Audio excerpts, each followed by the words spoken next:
I am shocked to hear the sheriff say the mayor can't do anything about the lights. The mayor has effective appointment control of 3 of 5 members of the lighting authority. The next mayor is going to be able to make those appointments in January 2014. I'm going to pick people who are accountable. I can do something about the lights. And you are dead wrong relative to the prosecutor. I got to the Supreme Court on the abandoned house issue, and they are public nuisances, which means any elected official representing the public can bring that case. It was upheld by the Supreme Court, and I can do it again. All right. Very good, gentlemen. That ends that round of questioning. Bankaley Thompson, senior editor of the Michigan Chronicle, has the next question. Bankaley, your question goes to Mr. Napoleon.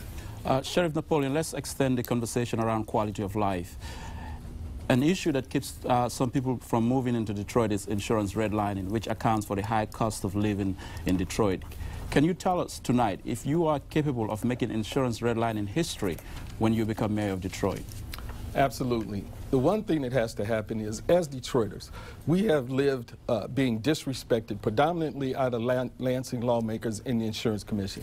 What we need to do as a community is create an insurance pool where Detroiters finally say enough is enough, that we're not going to be redlined, we're not going to be disrespected, and we're not going to be abused. I would work with every clergy member, every community organization, and every resident of the city of Detroit to go to an insurance company and say to them, we want to create a insurance pool for the city of Detroit. If you want our business collectively, we will give it to you, and we will give it exclusive to you. And that will create competition in the marketplace that will drive the rates down, and you will see insurance go down in a hurry, because when people start losing money and start losing clients, they're going to drop those insurance rates. Mr. Duggan. I believe the most effective way for us to deal with the way we're being gouged on insurance rates is the city of Detroit needs to form our own insurance company. When I get elected, I intend to form a new insurance company we call D-Insurance, which will be available to Detroiters. We'll take the premiums from Detroiters, but we will ask that when you get in an accident, you take your car to be repaired at a Detroit car company. I've already started talking to the collision shop owners about a discount. We can do this. And again, I'm going to talk about not what are you going to do, but what did you do? Because when I was at the Detroit Medical Center, we ran an insurance product for malpractice insurance for our doctors in order to get them cost-effective rates. Wasn't something unique to DMC. A lot of hospitals did it. But what it did was allow us to be competitive. I can take the experience I have in the insurance business that I learned at the hospitals, and we will start a car insurance company in the city of Detroit, and we will go take on these private insurance companies that have been gouging us. You have a follow-up? Yes, I do. But explain to us, the insurance lobby is very powerful and influential in this state. How would you take on the insurance lobby? You can't be afraid. I mean, the fact is we have elected officials who have consistently just promised it, and have not stood up. This is one area, quite frankly, where Mike and I are in agreement. We have to stand up. We have to create this pool. We need to function as a unified community to get our own insurance pack. We're going to go to one insurer. We're going to tell them this is what we're going to do. We're giving all our business to you. If you want it, you can take it. If you give us fair rates, that's not based upon your zip code or your credit rating, but strictly on your driving record. Very good. Lloyd Jackson, you get the next question, and it goes to Mr. Duggan. Mr. Duggan, I know you're not a fan, both you and the sheriff have said you're not a fan of the emergency manager, and I know you have said that you plan on putting together some type of group that will convince the governor to send Kevin Orr back to Washington. Let's say the emergency manager was never appointed, and Detroit doesn't have Kevin Orr. Detroit still has serious financial and structural problems. What would have been your specific plan to fix the city of Detroit without an emergency manager? And this is the advantage of having a candidate for mayor who has lived through turnarounds and near bankruptcies before. I faced it at the smart bus system when it was near bankruptcy in the 1990s. And if I could take you back till January of 2004, when I was hired as the CEO of the Detroit Medical Center, DMC had lost $500 million in 5 years. The board had just voted to close Hutzel Hospital, Receiving Hospital, was about to close Sinai Grace Hospital. They'd hired a bankruptcy attorney and spent $1 million on that bankruptcy attorney. And when I came in, I said, I don't want to go there. I want to hold this off for 6 months, stop the closing of the hospital, see if we can work this out.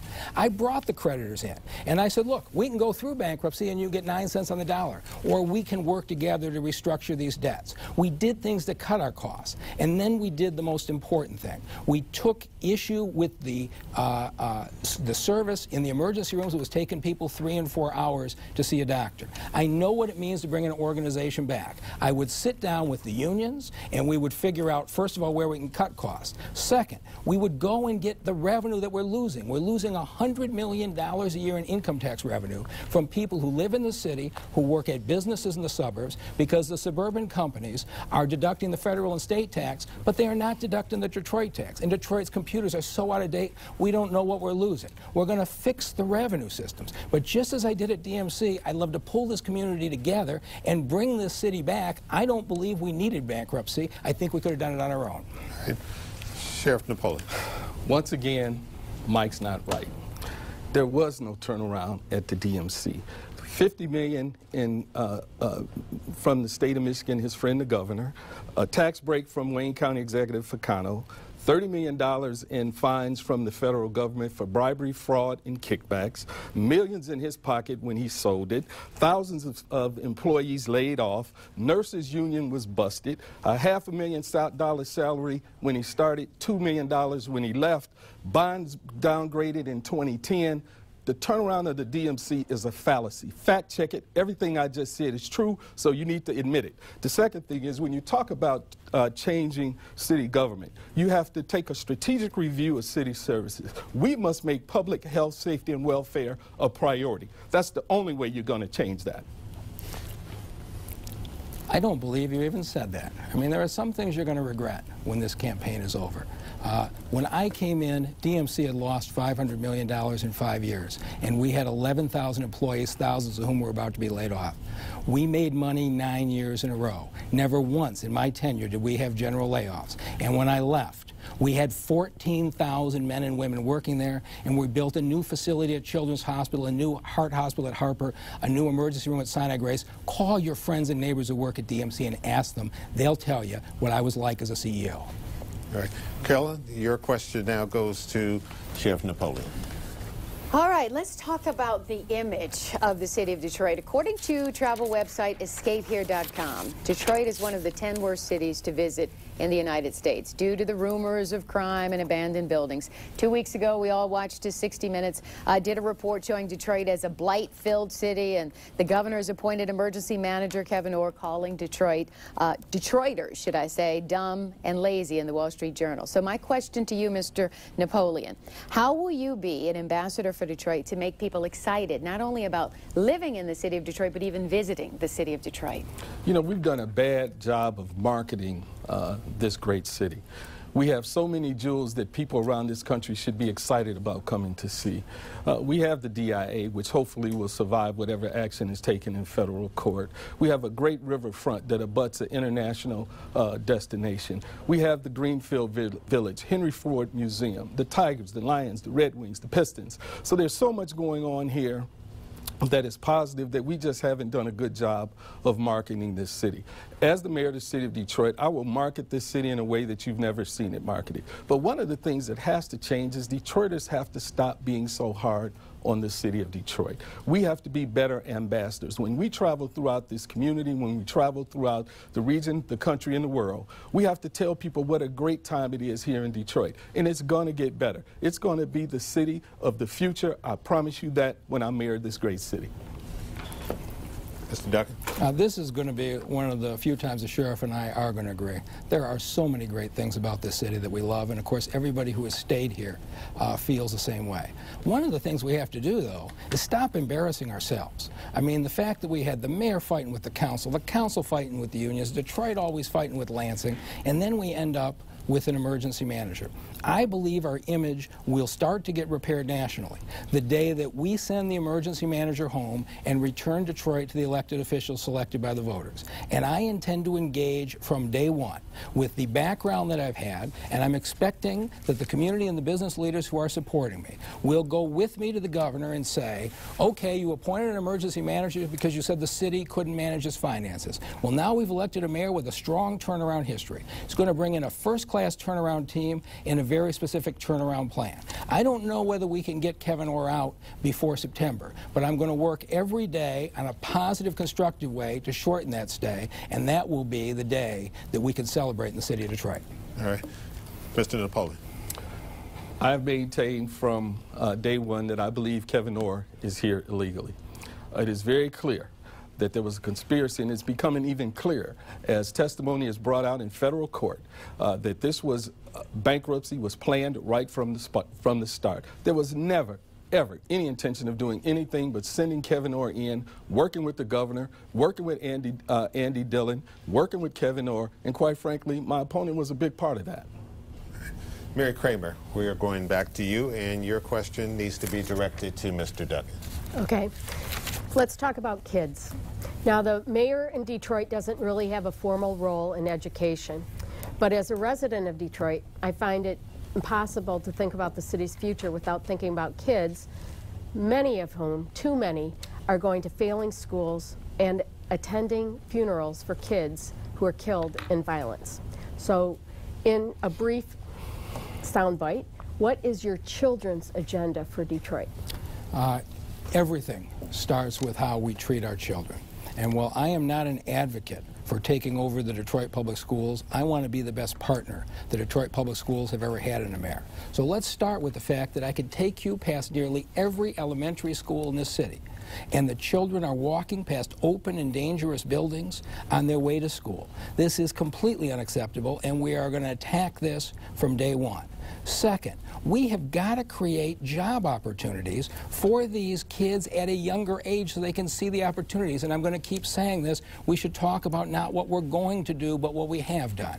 And in my first year at the Detroit Medical Center, I started a program we call Project Genesis, where we hired 100 Detroit Public School high school students for $10 an hour to work in our medical facilities, because it's hard for these young people to be something if they haven't seen it. 8 years later, we're still running the programs. And kids who came in as high school juniors are in medical school today. Kids who came in then are now biology majors at Wayne State. Some didn't go to college but are in good paying jobs at the DMC as MRI or CT techs. I want to go to every company in this city and urge them to create part-time and summer opportunities so that our kids at the age of 15 and 16 and 17 can see these kinds of positive career tracks. And then we have got to deal with the recreation centers and the parks. There is nothing I disagree with more than Mayor Bing's decision than to say police and fire is the priority here, parks and recreation is here, and we cut it off. Parks and recreation is essential to the city. We're just going to be hiring cops down the road to chase the kids if we don't fund it. Thank you, Mr. Duggan. Mr. Napoleon, your rebuttal. I don't really have a rebuttal. I just have a comment. It's okay to agree. I spent the majority of my career in the Detroit Police Department in commands that had children as their focus. I've been in charge of the child abuse unit, the youth precinct unit, and also the gang unit. Our children are in a crisis, and I think leadership that understands the significance of this crisis is leadership that is going to work to get them out. I've sent our children to college and to Votech school out of my pocket. I have a youth and senior education fund that delivers toys and clothes to children every single Christmas. I have young people who come into my office and I take them out and they spend a day with me as chief for a day. Our children are 40% of our present but 100% of our future, and I've consistently done that. I've coached Little League baseball. I've coached Little League basketball. I've been involved in this community with our kids from day one. I will continue to be, as mayor, the biggest advocate for the children in this community. And so let me conclude my point relative to the recreation centers, because I know that we're near bankruptcy, and I guess we're technically near in bankruptcy, but And we may not be able to afford all the standalone recreation centers that we have in the past, but we can find partnerships and smarter ways to provide these recreation opportunities. In most of these neighborhoods, we've got middle schools and high schools with gymnasiums and classroom space. Instead of paying for a rec center owned by the city 365 days a year, let's hire recreation aides. Let's open the schools and let's make them available to the community. These kinds of partnerships can give our kids opportunity.